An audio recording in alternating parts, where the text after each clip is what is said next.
I'm joined by the Secretary of the ACTU, Sally McManus. Thanks very much for your time, Sally McManus. The RBA review giving equal weight to full employment alongside price stability / inflation. Do you welcome that? Do you welcome the broader review that you've seen today? Yeah, hi Kieran, good to be here. We do welcome that. We think that the Reserve Bank, even though the objective of full employment is part of its charter, we don't believe that they have been putting the same focus on that as they have on interest rates.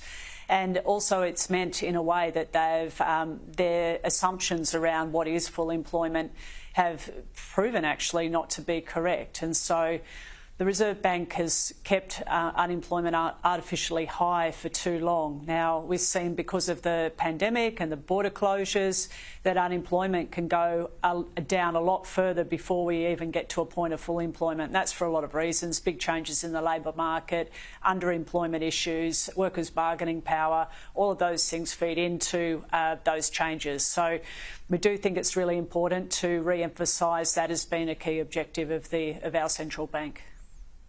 One of the big reforms is that split of the responsibilities into an expert monetary policy panel with diverse skill sets, including the labour market. What would you like to see as part of the representation, particularly on that front, as as the head of the ACTU? Yeah, look, this is our key concern, that we believe that the board hasn't been diverse enough, and as with all decision makings and all bodies and all boards, that if you have people from just one perspective and similar backgrounds, that there's a tendency towards group thinking, and that you need to ensure that you've got a good diversity of skills mix. And clearly one of the things that was missing is an updated understanding about how the labour market works in 2020 in Australia, and that's been shown by the most obvious one, this concern about a wage price spiral which never eventuated, because it never was going to eventuate. It can't happen in the way that the Reserve Bank feared or threatened in Australia, and that is because they don't really actually understand how wages work.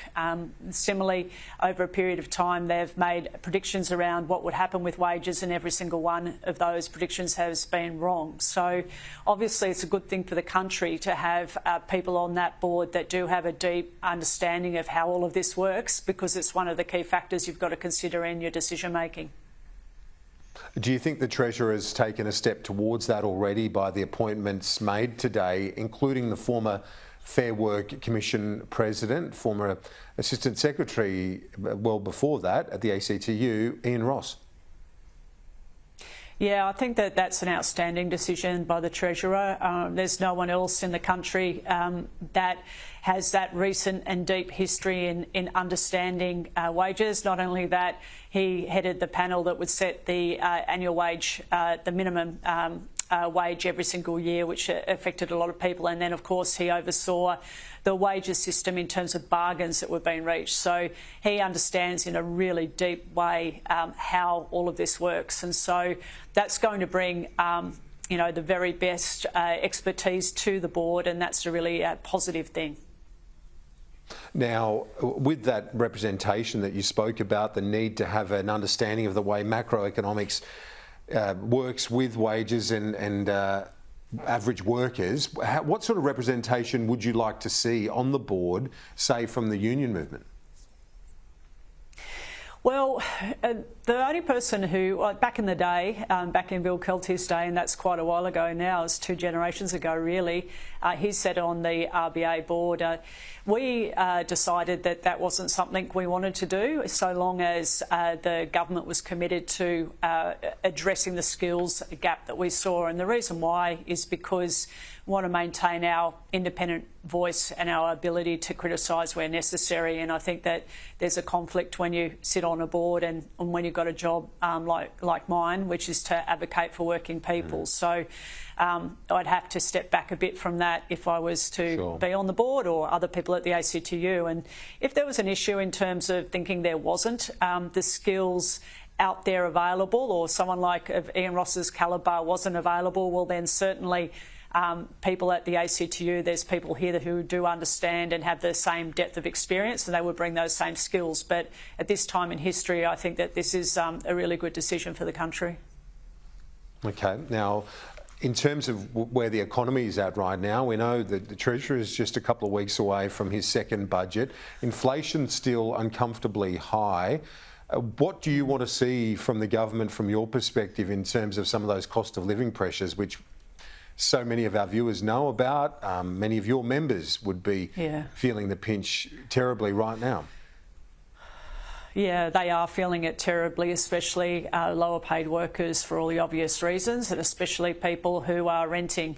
The inequality in our country with those who are renting and those with mortgages, even though those with mortgages are under pressure, they have the option, if they've sometimes of passing those pressures on to renters, and there's a housing shortage. So those people who are needing to cope with those pressures under the pump the most at the moment.